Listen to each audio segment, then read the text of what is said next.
Good evening and welcome. Welcome to the first for the year 2023. This is the first discussion you are having with Sonia and Marjorie. And there's Sonia with Sonia and Marjorie. Hi, Sonia. Hi. And our topic this year, as you can see, is we're going to be talking about could you become a limitless leader? Now, of course, as I said, it's our first topic for the new year. So it's important for us to establish some things. How have you been? How was your Christmas? How was your holiday? How was your new year? So, how were those things for you, Sonia? Oh, I mean, great. I mean, it's I like know, right? It's like so I long ago. So much has happened since then. You can barely remember. yes, that's what I'm thinking. I am honored that you think that I could remember all of that. But yes, Yeah. it has been a good year, and we're looking forward to, um accomplishing your goals and marching forward and having fun and enjoying life. Absolutely. And one of the reasons that we thought that it was a good time to start these sessions again because we are seeing that there's a lot going on in organizations. We know a lot has changed. We know that we spent the last 2.5 years or so working from home, but there's a lot more now going back into organizations. There's a lot of talk about moving forward, what it's going to take to be successful. And so when we were thinking that this was a good time to begin our discussions again, we picked this topic because we recognize that there's so much going on and we know that leadership plays an important role in the success of organizations. And we wanted to really kind of talk that through and talk about what's a good way to do it. Mhm. Now, I Yep. know you were the inspiration for this title, though, Sonia, because you made a post talking about limitless leaders. And so I got excited when I saw that, and I thought, yeah, let's call it that. So, whatever else we were discussing, I thought that that was a good place for us to start. So, I would ask you maybe say a little bit more. When you were thinking that and you posted on LinkedIn in your topic about limitless leaders, what were you thinking about? Mm. I was thinking about how we as leaders make life somewhat difficult for ourselves, how we repeat the same mistakes all year after year because we're so busy and we're so stressed, and we don't take time to think about how to be more effective. We focus a lot. I think the good part of it is we think it's efficient, but Mm, it doesn't really help us in the long term to be effective. And so you mm, limit yourself by adopting certain practices, which, are often unconscious. They're dictated by our situation and our environment and how pressured we feel.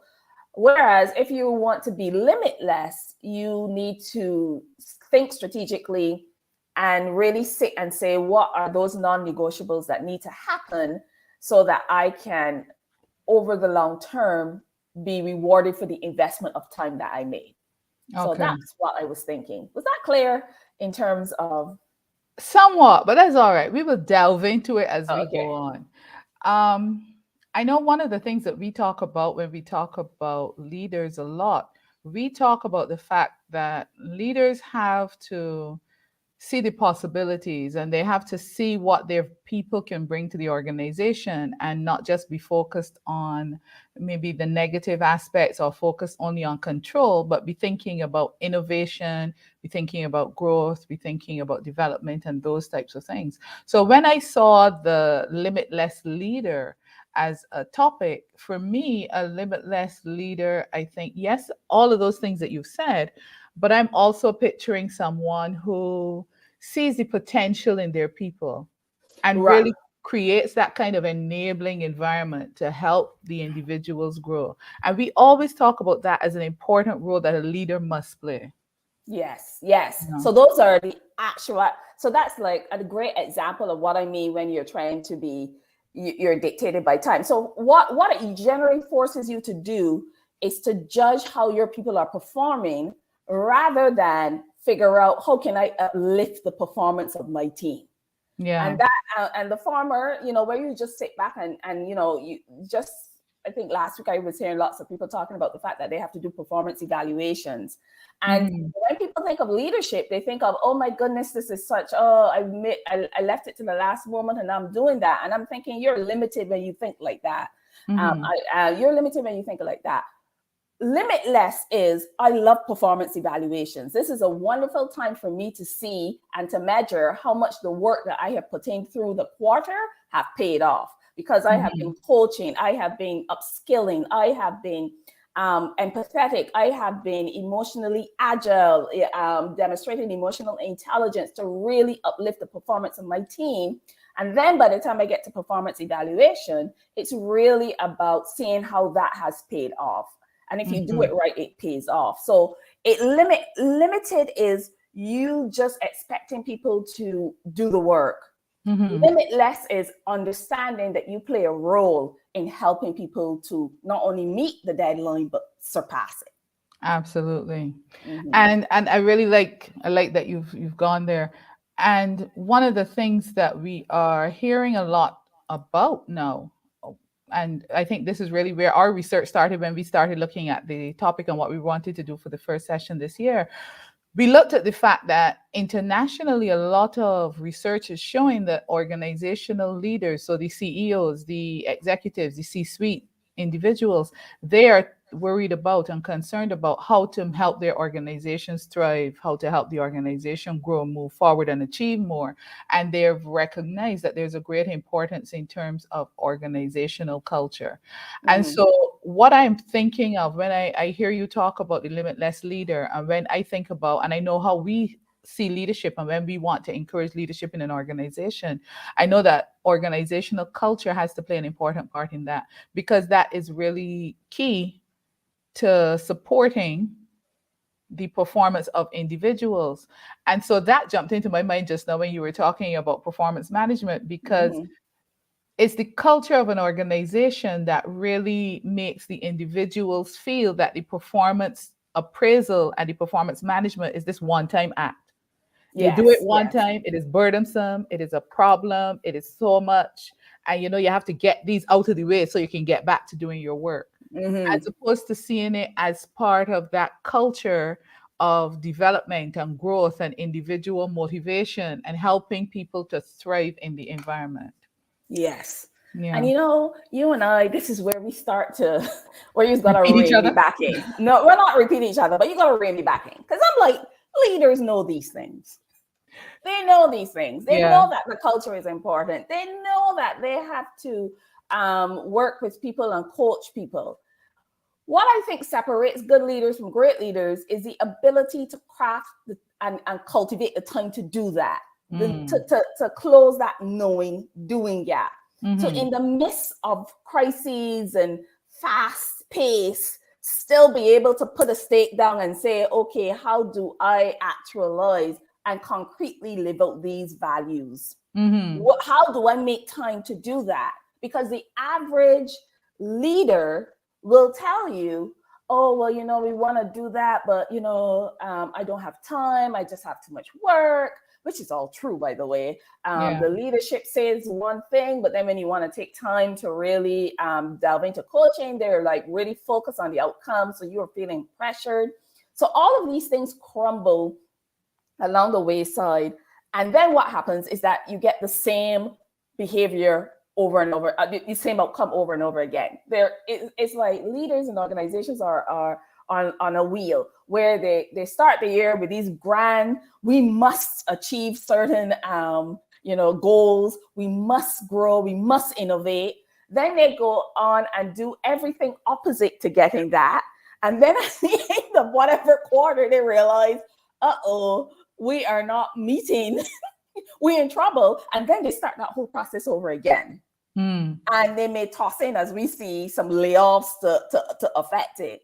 But in reality, they're not doing what they're claiming they want an outcome, but are acting opposite to that outcome. It's like madness. Is that the definition of madness, right? Doing the same thing over and over again and expecting a different outcome. So this is where we need to get real as to people know these things, but why are they not doing it? I mean, I saw you Mhm. sent some research, for example, that says that we understand what is critical to building that type of culture, that type of performance culture, that's being that type of limitless leader, but people don't put the time to do it. Did you send Yeah. me something like that? Yeah. Yeah, I did. And that's one of the things that they're finding. So, from that global research, even though the CEOs are identifying the culture as critical, and as you say, it's a big difference between the knowing and the doing. So, they know intellectually that it's necessary, but they're not putting the resources in place. They're not making it happen. They're not making things available. They're not prioritizing it as an action to take. It's almost like they are talking about it. And it seems like having spoken about it, it's like, all right, we've identified the problem. We good. Yes, that is it. It's Without like, actually you know, recognizing that you have to do something different if you want to have a different outcome. But with us having gone back into organizations full time, I really think that this obviously is a grand old time to create some real change in organizations, because there are a lot of people who, having gone through the last 2 years of working in a hybrid environment or sometimes a fully at home environment, they now want to be managed and want to be led in a different way. yes, and nobody wants to go back to your office full time. Let's just state that clearly, right? Right, but you see, remember, in lots of instances, people don't have a choice. The Because mandate has come down leaders, from the organizational leader. You must leader, be back 8 to 4:30, 9 to 5, whatever it is, back in the office, sitting there. and here's where Because we say, okay, you go on I was going to and say, be empathetic. because we still Why? have that old mentality that you have to see the person working to accept that they're actually working. Nobody's See, just looking at output and judging it. But if I don't see you sitting in my office, I can't say that you're at work. right there, that is limited leadership. You're trying to get back what used to be. It's gone. It's Yeah. gone. And again, I like to say sometimes when you're not being when you're a limited leader is when you're trying to put fit a square peg into a round hole, right? Mhm. It doesn't work. And you're trying to, and I understand you're trying to get back to what you know, particularly if you're a leader that have invested a lot of money in buildings. Right? Yeah. You're like, okay, well, what am I going to do with this building? Well, you got to find something else to do with this building, or you can utilize it to bring people together, because we know hybrid is still something that works better. We still haven't figured out when employees are fully remote, there's still that isolation and that distancing, that lack of connection that is needed. And Mhm. hybrid, where you bring them together, 2 or 3 times a year, is still the best way to get that connection and that collaboration and that sense of I'm not as isolated as I'm feeling. So Mhm. that hybrid is important. But again, here's where we are driven, and I think it is that those short-term gains. We are Mhm. driven by efficiency and not necessarily by where we want to go, and then asking and answering the tough questions. Mhm. Given where we want to go, what do we need to be doing? What is working for us? What is not working for us? What Mhm. um what do our people need? And those are tough questions, because sometimes the answer isn't what you want as a leader. And Marjorie always talk about leaders, because if you want to change an organizational culture, if you want to change anything in an organization, the buck stops with the CEO and their executive team. Absolutely. Yes, no, normally you like to say that I'm a little bit too hard on them, but you see No, me. but that's the truth. Because we know that in the organization, the leadership is defined by the how the CEO behaves. And Mhm. so if the CEO and the executive team are not supporting this kind of culture, then it's not going to happen, because it feels like if the people in the organization are going against what will be accepted. So even though I'm out here preaching that revolution doesn't start at the top, the people who are not at the top do not feel comfortable talking to the speaking the truth to power in the organization, and that's how come things never change. And so what we now have happening in a lot of organizations, which is a representation of that limited thinking, is we have a whole bunch of leaders in organizations trying to get back to how it was in 2019. Now, Mhm. mind you, in 2019, all leaders were doing was complaining about the organization. They weren't happy with the performance of employees. They were having issues that people didn't seem to be motivated. They were individuals in organizations who were tired and feeling burnt out. We've gone through 2 years where we've tried a different structure, but what everybody now is trying to do is to get their organization back to how it used to be, returning Isn't to that? the normal, getting back to normal. And I think we're at a stage where we have to accept that if we're going to go forward and if we are going to have that kind of limitless thinking, that we need to do it differently. And that's a harsh question, because what the research tells us is that before 2019, before the pandemic, when people, the disability community would ask for accommodations, they would say no. So the pandemic forced us to do it. And we now know that research shows that people are more productive working from home. There's just something much better about, in fact, research shows they work even harder and longer hours Yeah. when working from home. So it's crazy now that we're saying, well, let's go back to what we know. And so the question is why? And for me, the answer is because it's familiar. Yeah. There's something scary about uncertainty when it comes to leadership. And one of the things we know to be a limitless leader is that you accept and know that uncertainty is there. And you as a leader have to use uncertainty. You have to reassure your people. You have to craft a vision out of it and really go there and influence your people to follow it. So if you as the leader are so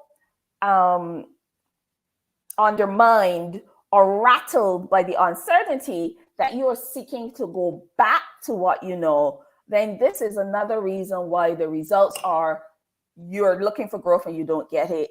In fact, you're retreating more, you're not innovating, you're not being creative. And it ultimately boils down to a leader saying one thing and doing another. What we see in change managers, you and I are both, which is people want things to get better, but they don't want to do anything different. Yeah. And I think that if you hone in, that is the key factor that is having so many CEOs and senior leaders have limitless thinking. That, and of course, they're afraid of failure. We're having limited thinking. Yes. And Yeah. so that part, which is you're not embracing change. And the ability to manage change is the number one thing. And to do that, you have to understand that uncertainty is just normal. Yeah. Right now, and figure out how you are going to deal with that. And so it becomes important then for individuals in organizations to recognize that this is where they are. And so I think if we can get people to start understanding that, okay, my thinking is limited, because the big problem that we have is a lot of the people who have the limited thinking, they don't see that for themselves. They're only, as you say, they're only focusing on the efficiency. So we have to do it this way because it makes more sense. This is how it has always happened. And so if we could just get it back to this and work it a little better, it'll work better. And it's like, they say this is why people who are divorced get remarried, because they forget how painful it used to be. So you're not remembering that even before 2020, that you were having issues and you were having challenges with the way it used to be. But somehow in the back of our minds, we now have people who are seeing that as this great panacea that we all want to get back to. And it didn't work then. Why you assume it's going to work now? And so our argument here, folks, is that we need a different thinking. And that's what the limitless thinking is about. You need to get to the stage where you are seeing the possibilities. And I like to talk a lot about possibility thinking. And I know we're going to go back to that old-fashioned paradigm shifting thing, because the problem is for all of us, we have this paradigm of how management should be, how leadership should be, and how we should think as leaders. And we have to break it. It has been going on for too long. Whether or not we realize it, a lot of these modern management theories that we buy wonderful books about are all grounded in the research of the 1950s. Hello. Yeah, that is true. That is true. So, I was actually reading something this week that said that the change that we are undergoing right now is as big as the Industrial Revolution. But that Yeah, made me sound like a little bit, but they were saying that that might sound like hyperbole, like hyperbole. hyperbolic. Yeah, hyperbole. Thank you. But But it's yeah, true. you're literally saying the same thing I think right now. Yeah, but that is true. And I see we have a comment here from one of our guests. Let me just put it up, where Lynette is saying that perhaps there is this feeling of a loss of control. And you're not wrong, Lynette. That's exactly how a lot of leaders are feeling. But instead of trying to deal with that sense, as Sonia is saying, that sense of feeling uncomfortable, you have a lot more people saying, well, if I feel this way, what I need to do is to, kind of press people back into the old model, kind of get them back into that way of You're how it you're, you're used going to back be. to certainty. Yeah, what Yeah, you know, and you're confident in, right. and and and it's that's not the answer, but because that's not going to get us where we need to go to keep moving forward.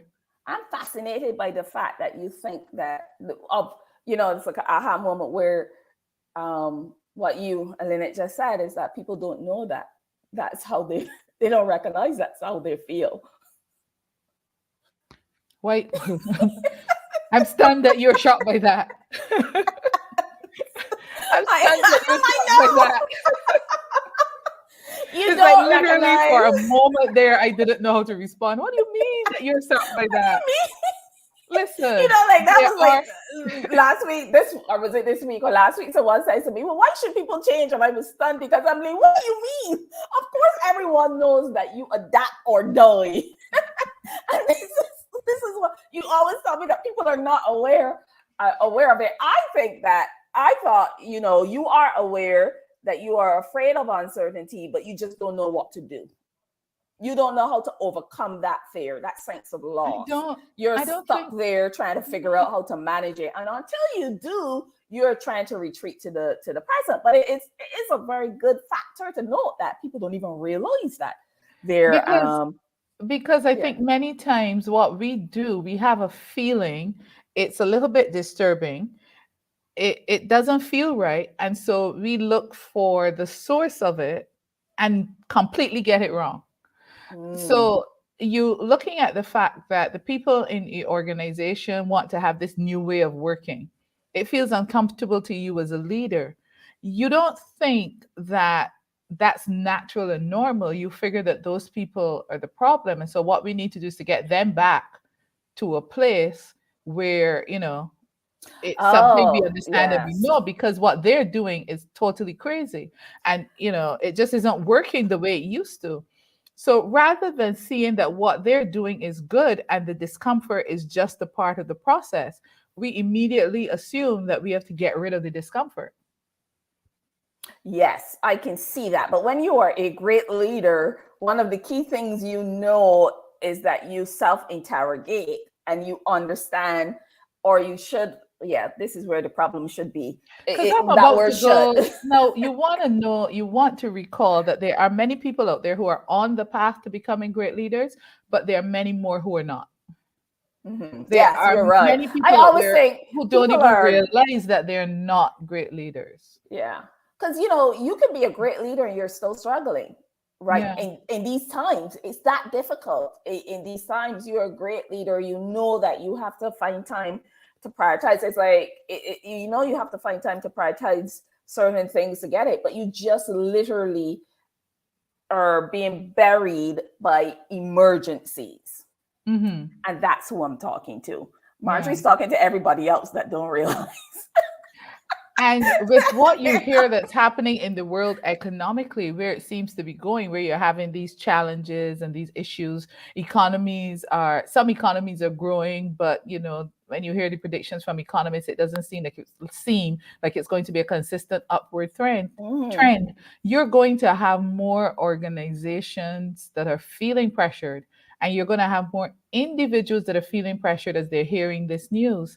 And as people are uncertain, as people are not sure, y- going back to the old systems that maybe worked when we were in some kind of more calm environment, it isn't going to help. And that is why you're still hearing a lot of people talking about the need to create psychological safety in organizations.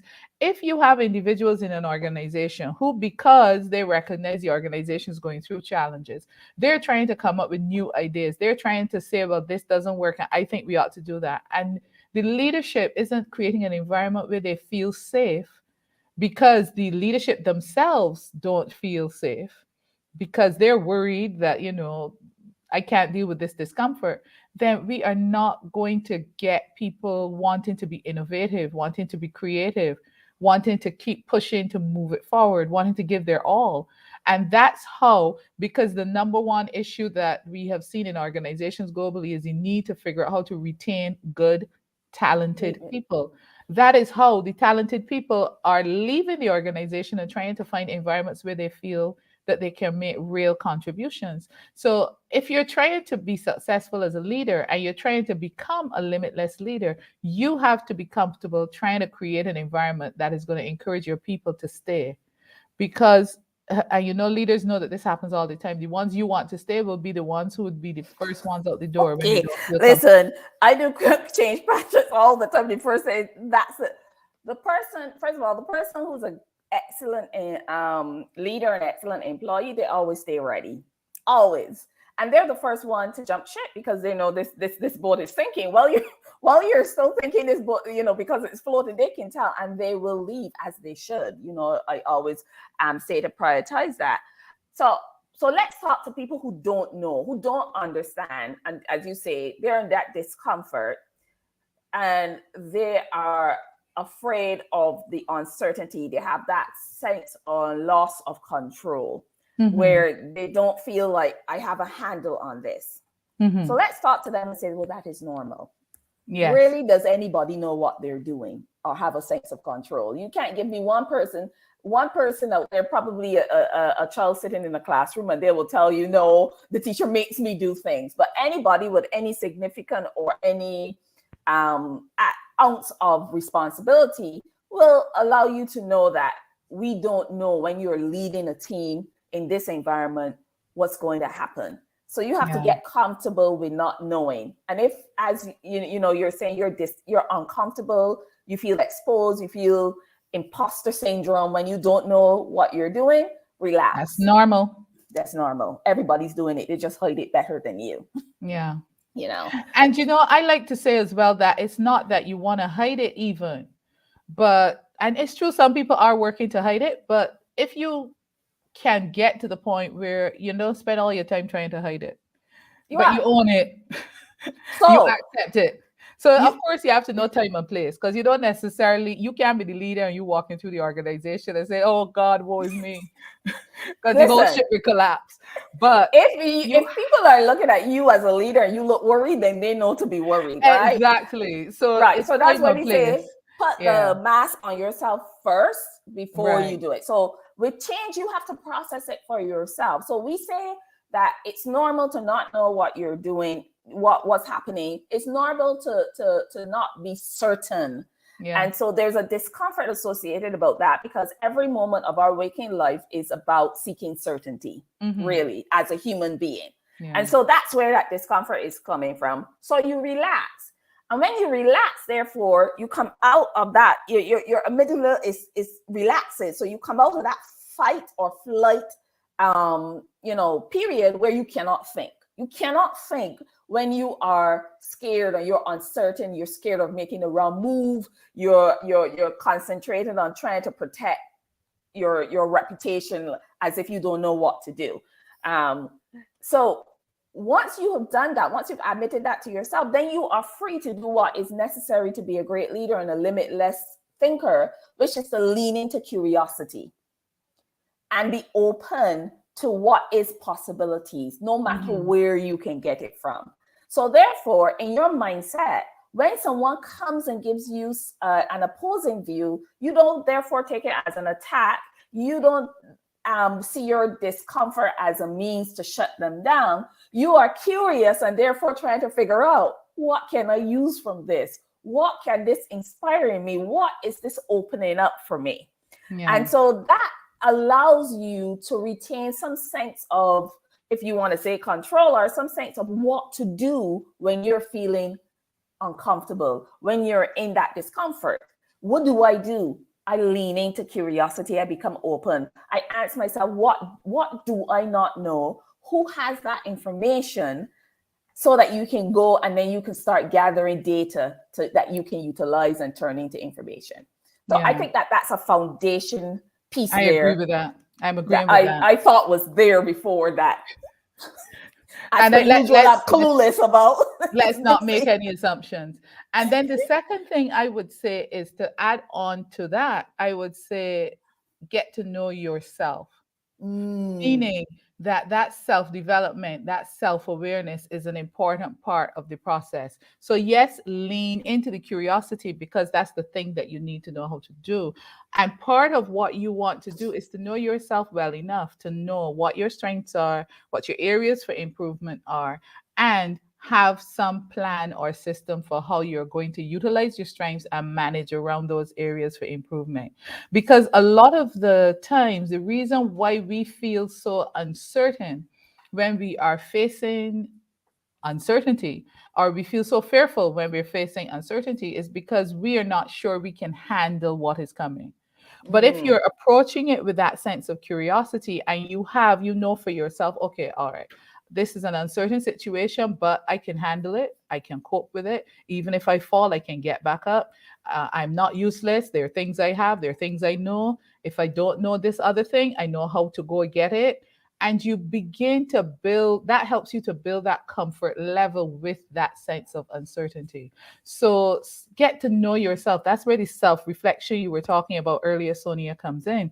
The more time that we spend, if you're going to become a limitless leader, you need to know yourself well enough. You need to know what your limits are right now. What are the limits that you've been imposing on yourself? And what are the limits that perhaps will continue to work for you and those that will not? And that's where self awareness and self understanding comes in. So you have to start with that and you have to keep working at it. It's not a yes. one and done. Yes. And what that does is it gets you away from the judgment. Hmm. Oh, I don't know this because I'm not smart enough, or it will show up Yeah. that I don't know what I'm doing. So you lean into that curiosity, you get away from that judgment. So great. So once you have that foundation, and I love that you self-interrogate and understand yourself, because then you know one of the key things, the best way to create your future or create your organization future in this uncertainty is to go and create it, right? So you are in a, what we would call white water, like your white water rafting. You have to Hmm. figure out, when do I insert my paddle and really try to make sure that I am forcing the destination I want to go and the direction I want to come, and when to hold it up and just go with the flow. So Hmm. that's that mix of things. So you got to mold success, right? Hmm. I think it's Martin Luther King who said you have to be a molder of consensus. Consensus just doesn't happen. And in leadership, Hmm. I think it's the same way. You have to mold it. That's why you have to get so comfortable with change, because then you realize that it is curiosity and utilize. And then you have to ensure that you have the right people on your bus. I'm sure there's a book somewhere that said get the right people on your bus or something like that. Margie, you read Hmm. that. Good to great. Yes, right?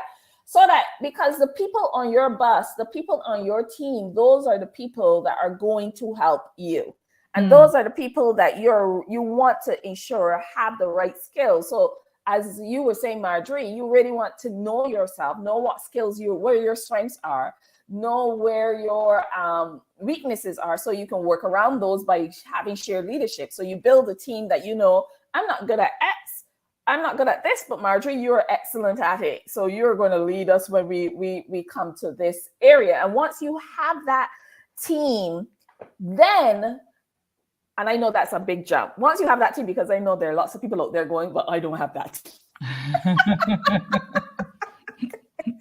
I don't have that team. Well, this is the work that you should be engaged in getting the team with the skill sets that you need.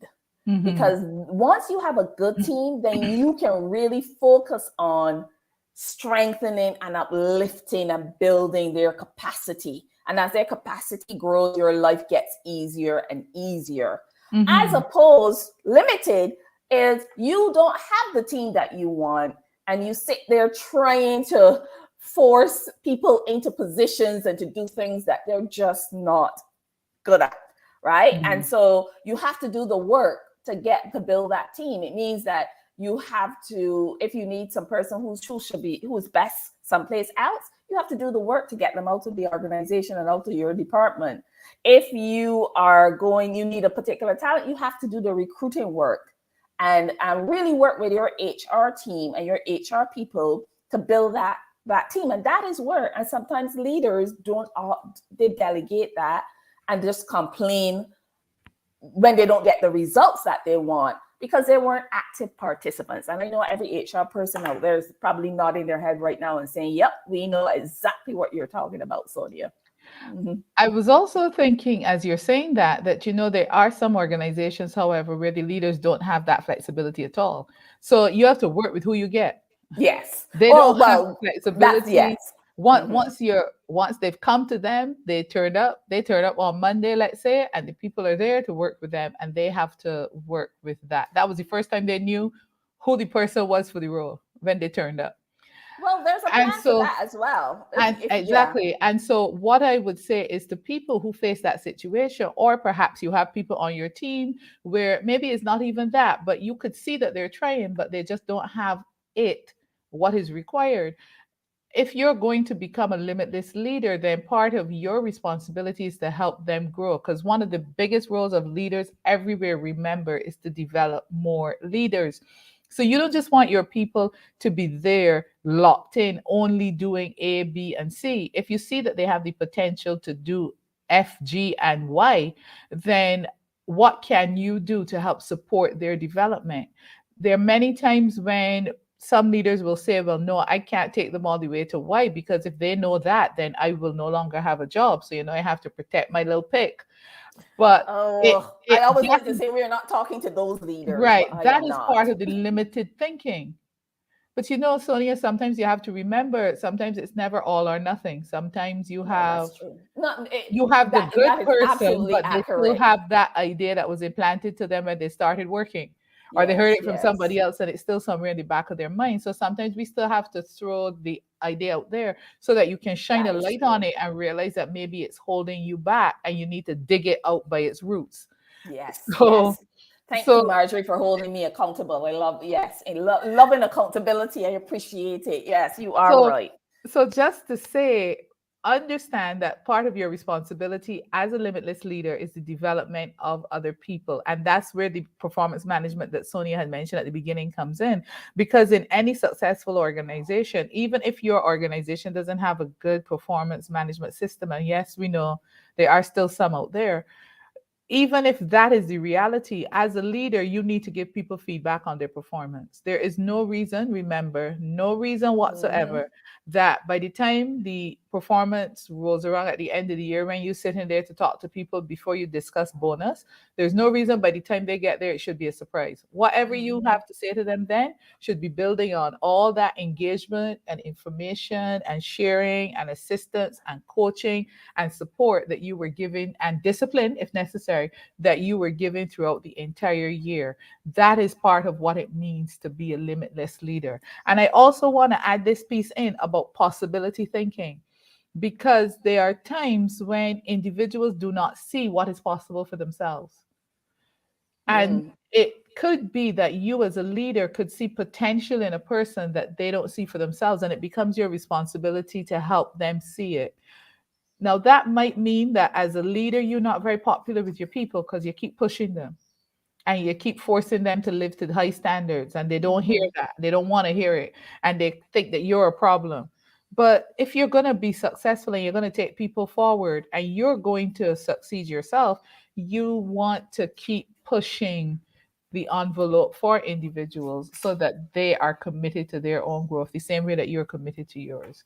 And so that Uh, possibility thinking is important, not just for the people development, for other areas of the organization, but I related it to people development there. yeah, I want to say both and. So Mm, I always say number one, you got to mold success. That means get the right people on on your bus. if you, as you're right accurately saying, some people can't choose. Even though I push back on that a little bit, because I know that leaders are oftentimes don't want to put in the work to get the people who should be off the bus off. It's like, it's too much trouble. Can you fire this person for me? And any good HR person worth their salt will say no.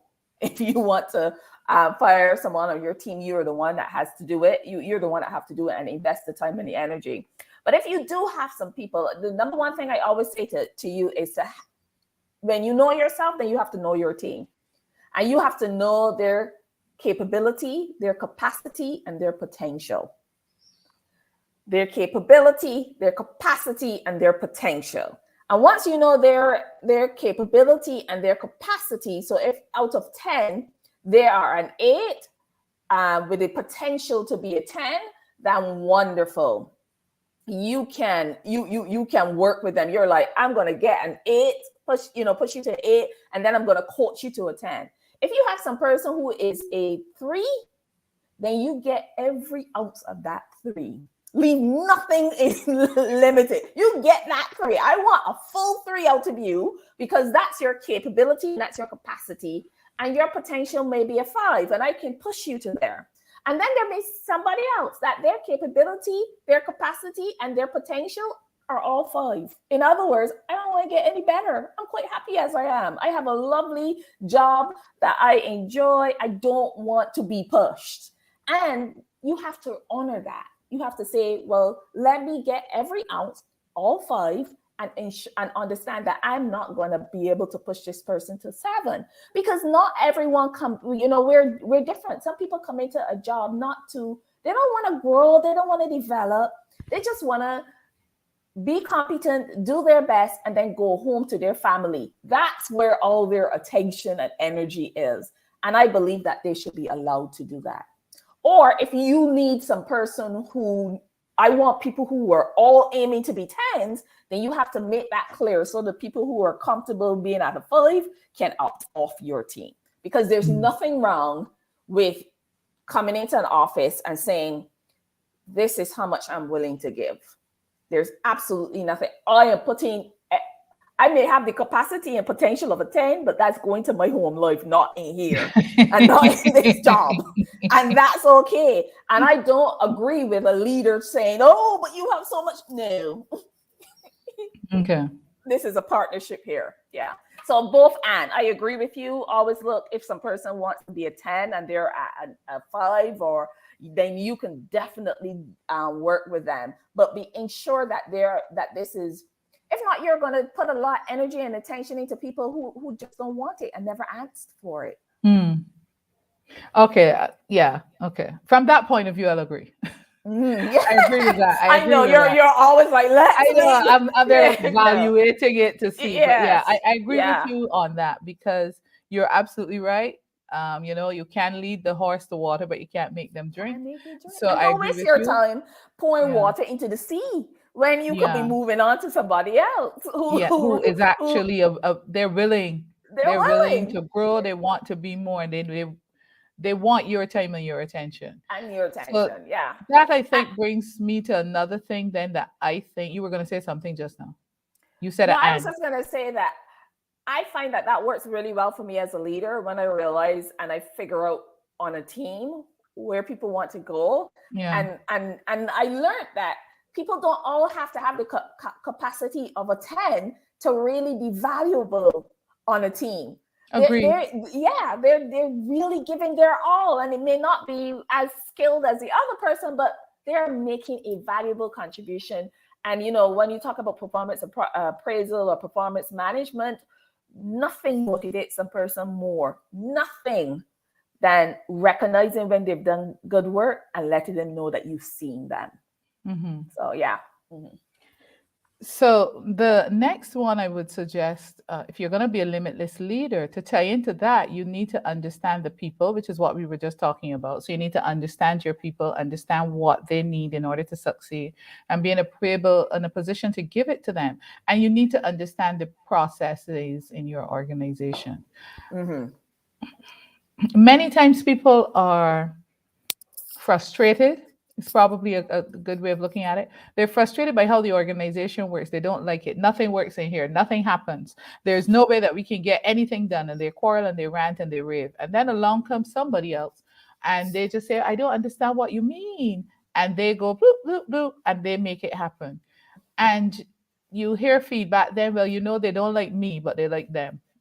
So that is why they got it done. Well, But which could be true. oftentimes, it could be, but oftentimes what has happened is that that individual has a better understanding of the process to succeed in Yeah. the organization. Hmm. Because if the process to succeed means that you have to say the idea, the brilliant idea you have to your boss, whisper it in his ear 10 times so that he then comes up with it on his own one night when he's at home, they're willing to do that so that the idea gets passed and they don't have to worry about getting the credit. Because I tell people all the time, sometimes you're going to have to decide, do you want the credit for the brilliant idea or do you want the brilliant idea to be implemented? I And there want may be both. times, but there may be times when you cannot get both. And that's where you have to decide. Am I going to figure out how to whisper this into the right ear so it happens, even though they're not going to then credit me with it? And I can still feel satisfied that I no longer have to suffer with No, whatever let it me is tell that you is bothering something. me.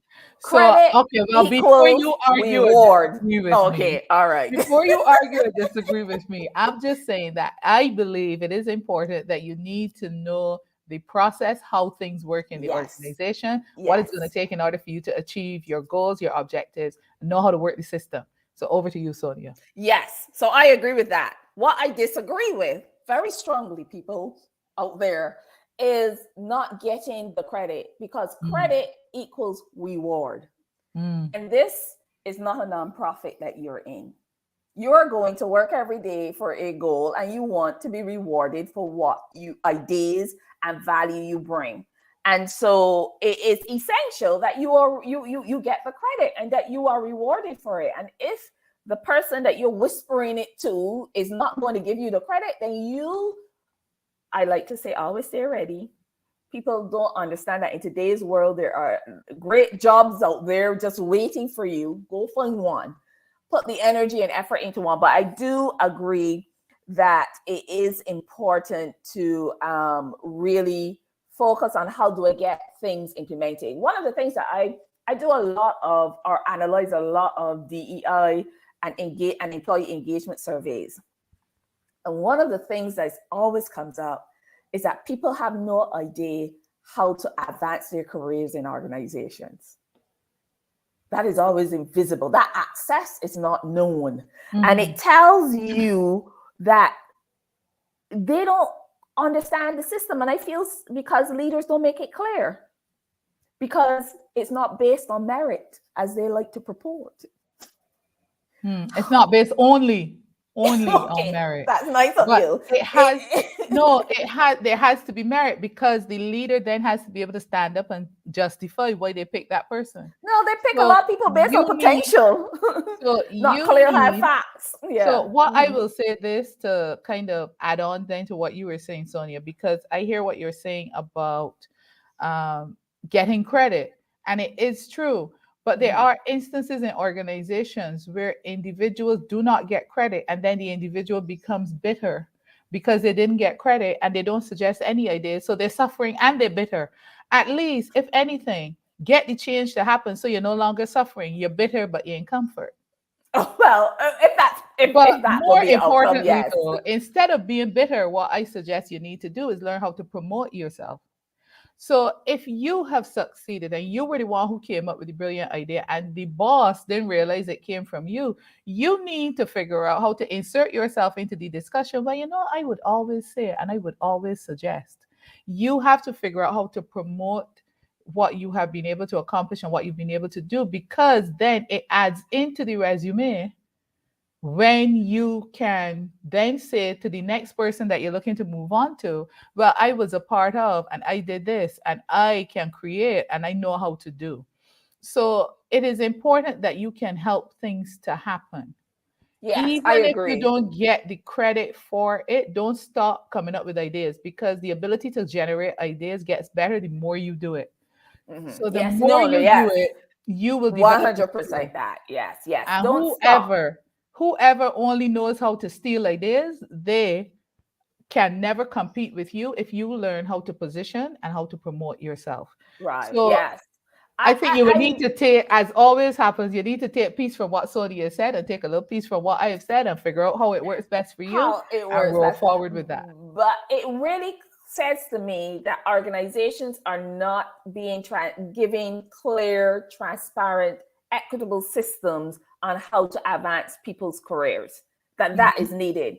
And Yep. it really needs to be laid out, because when people are sitting and saying, and I mean, I hear in a lot of them, I don't know how to get to go forward or to advance in this organization. When so many people are saying that, then that tells me that it's not necessarily an equitable, transparent process. And organizations and leaders, you need to set down a clear one. I always like to say, you will always know how to get praise from me, because I'm very clear on what I need and what is required to to advance. Oh, I see that we have a comment.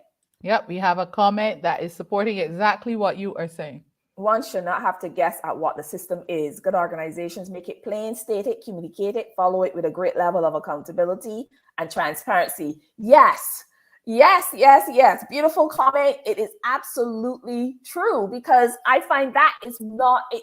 And I mean, across industries, that is the number one thing that is coming up. And that is really important for women and anyone from a marginalized community, because you are not necessarily people who are close to power or power adjacent understand how to be promoted, how to Mhm. promote themselves without being penalized. Let me just be clear, because as we like to say, yes, claim credit, but understand that if you're a woman, particularly if you're a Black woman, there is you are penalized for what is seen as promotion. A man can do it, not a problem. You, a Black woman, do it, you are seen. So you're treading a very, very, very thin layer on which to plant your feet. It can be done, but you have to think it through, which is why I always lean towards, let's be transparent, let's be clear on how do we get promoted in this organization. If not, it turns into who's buddy and who I like. Yeah. We had that saying in Barbados, who you like, you lick, who you don't, you kick. Mhm. I got that from Kim, one of our colleagues, by the way. Who you like, you lick, who you don't, you kick, which is Yeah. you suggest something in an organization and it's taken, the boss takes it, or your leader takes it very negatively. I don't see the importance. Somebody else says it, and it's like, oh, this is the best thing I've heard since sliced bread. It's not the Mhm. idea, it is who said it.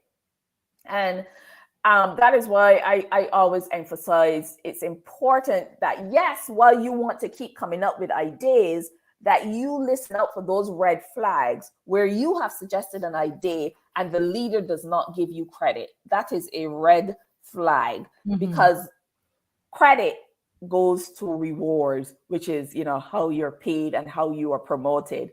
And so yeah, but both what Marjorie is saying, come up with ideas, because as Marjorie is quite accurately saying, you don't want to sit there and be bitter, because toxic organizations, which is why it's so important for limitless leaders, toxic organizations change you. Mm. You don't change toxic organizations. Mhm. Let me just be clear there. You start finding yourself acting and behaving and thinking in ways that you never did before. This is why you get out. Um, if you are a leader, then you have a responsibility. I like to say a fiduciary responsibility, whatever that is, to clear up your culture, which is where we started, Marjorie, about Yep. the culture and doing that culture work.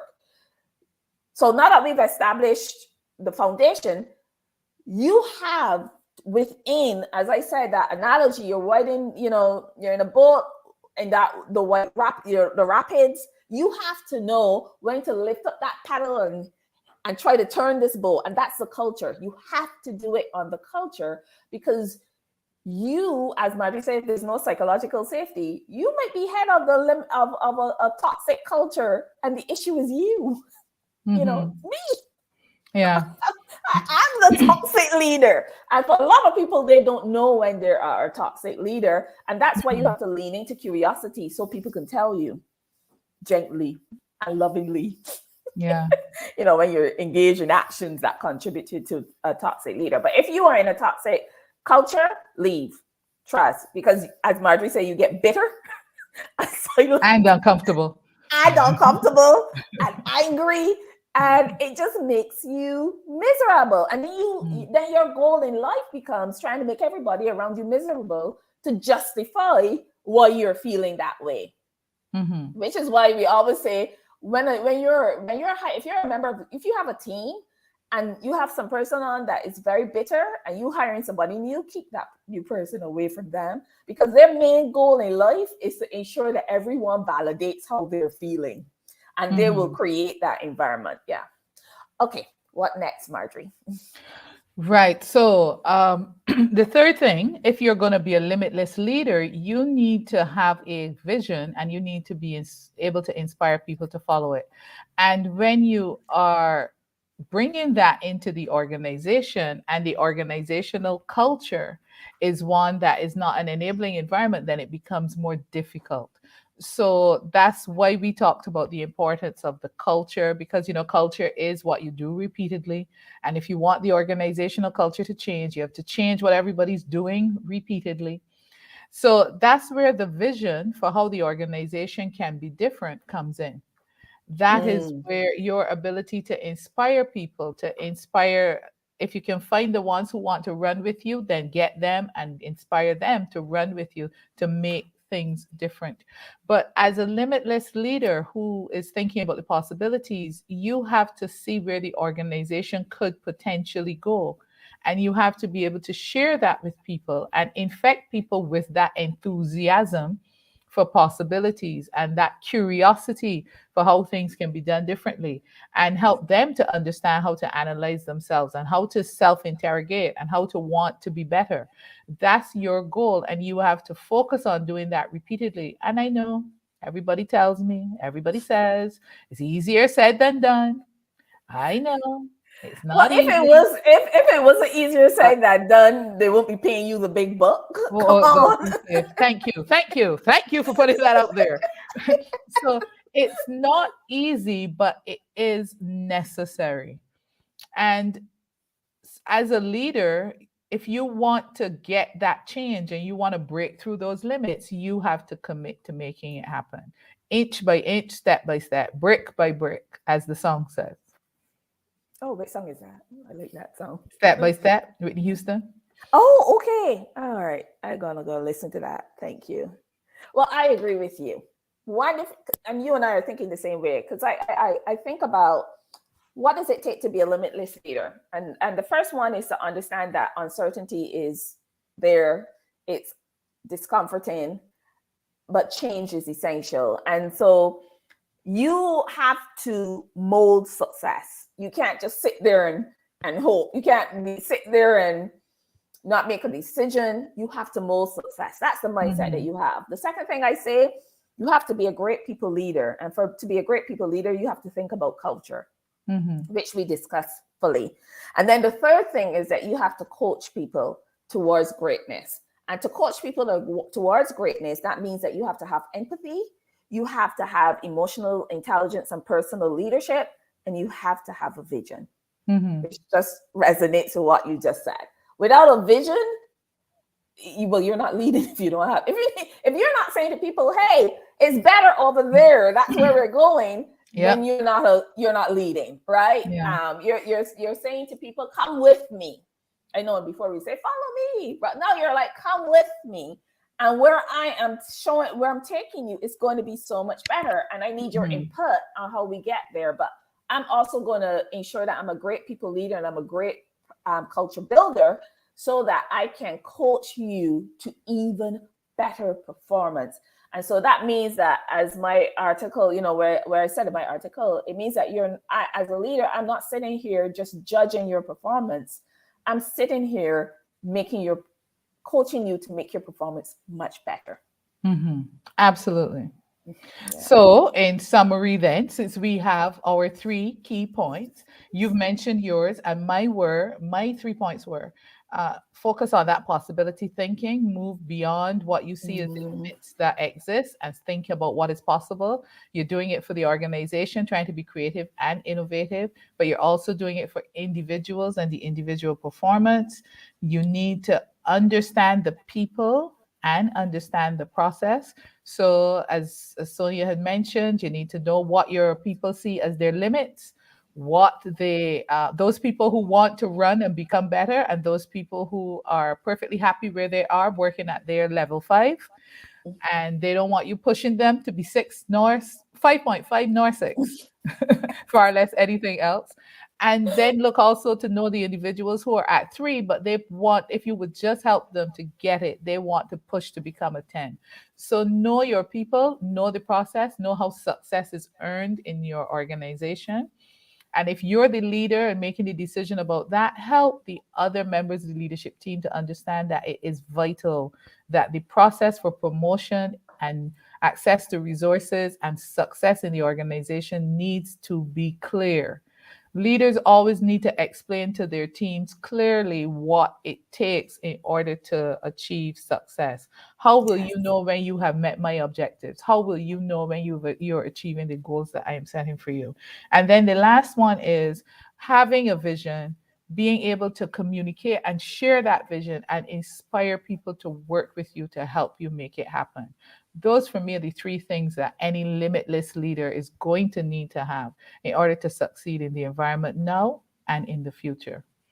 Any Yes. closing comments from you, my dear? Yeah, well, and if you're really track what you're doing with your time.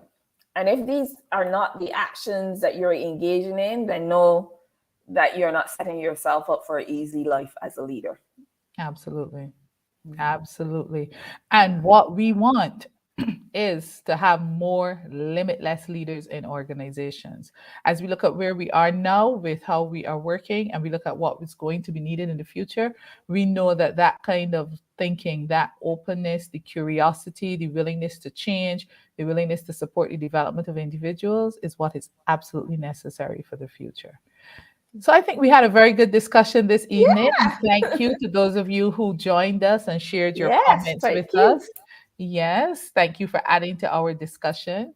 Of course, as you go forward, if you want to reach out to either one of us to get additional information, to learn more about leadership, leadership development, change, DEI, as you see, that's one of Sonia's specialty areas, or developmental or transformational coaching, you can contact us on LinkedIn or on Instagram. That's really where we do most of our social media work. Just reach out to us and keep the discussion going. Thank you so much for joining us this evening, and we look forward to seeing you next time. Yeah, Bye. bye.